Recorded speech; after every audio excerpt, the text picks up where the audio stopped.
Mga suki, magsisigang po tayo ng maya-maya. Iprito po muna natin yung ating maya-maya. Nilinisan ko na po yan, nilagyan na ng asin. Ngayon po ay maghihiwa-hiwa po tayo ng ating mga gulay. Unahin natin ang ating eggplant. Ang eggplant po ang sikreto para hindi mangitim. Lagyan po muna ng tubig at asin habang hindi pa niluluto para hindi po siya umitim.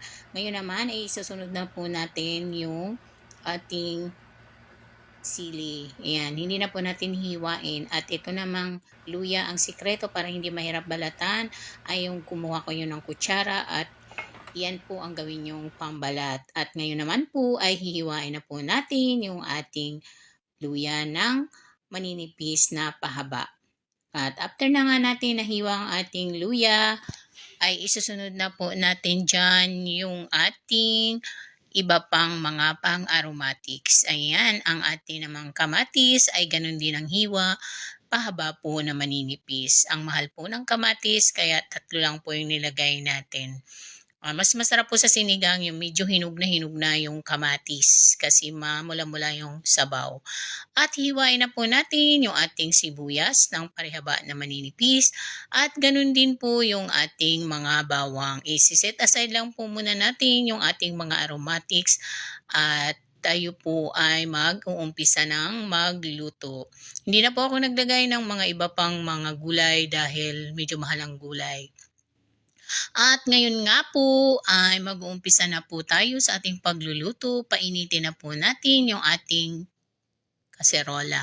Maglalagay na po tayo ng konting mantika at pag mainit na ay iluglob na natin yung ating luya.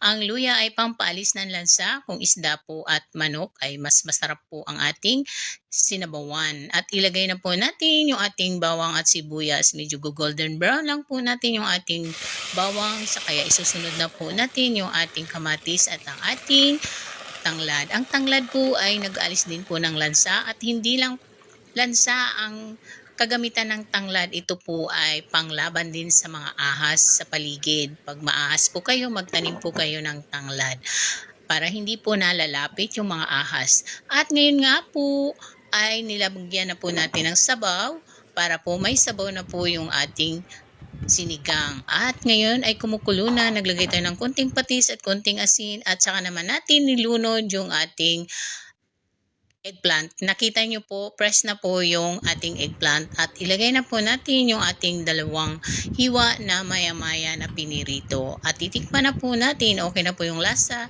at ilalagay na po natin yung ating sinigang mix at yung gulay na ating kamuting baging at yung ating talbos ng alugbat